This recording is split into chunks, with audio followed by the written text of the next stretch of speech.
ચલો next 31.4 centimetre જેટલી અસરકારક લંબાઈ ધરાવતા અને 0.8 એમ્પિયર મીટર જેટલું ચુંબકીય ધ્રુવમાન વાળા ચુંબકને વાળીને અર્ધવર્તુળાકાર બનાવવામાં આવે છે તો તેની ચુંબકીય ચાક માત્રા ખાલી જગ્યા એમ્પિયર મીટર સ્ક્વેર થાય. વિકલ્પ આપ્યા છે એ 0.12, બી 1.2, સી 0.16, ડી 1.6. હવે તમને ચુંબકીય ધ્રુવમાન આપેલું છે m બરાબર 0.8 એમ્પિયર મીટર. હવે ચુંબક જે છે, ધારો કે આપણે આ ચુંબક લઈ લઈએ તો એની લંબાઈ L બરાબર આપણને 31.4 સેન્ટીમીટર આપેલી છે. પણ હવે આ ચુંબકને તમે વાળીને આવી રીતના અર્ધવર્તુળ તૈયાર કર્યું તો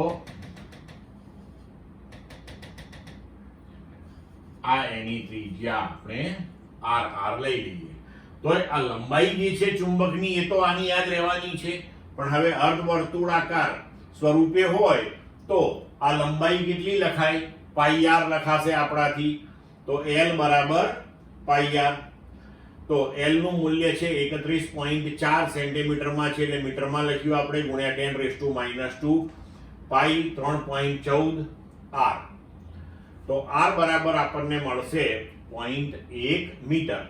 હવે ચુંબકના જે બંને ધ્રુવો છે તો પહેલા એકબીજાથી L અંતરે હતા, પણ હવે એ ચુંબકને જો આપણે અર્ધવર્તુળાકાર વાળી દઈએ તો આ બંને ધ્રુવો વચ્ચેનું અંતર જે છે એ 2r થઈ જશે.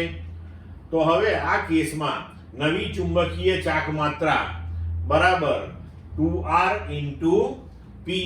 તો 2r જે છે એનું મૂલ્ય થશે 0.1 into 2 એટલે 0.2 into p.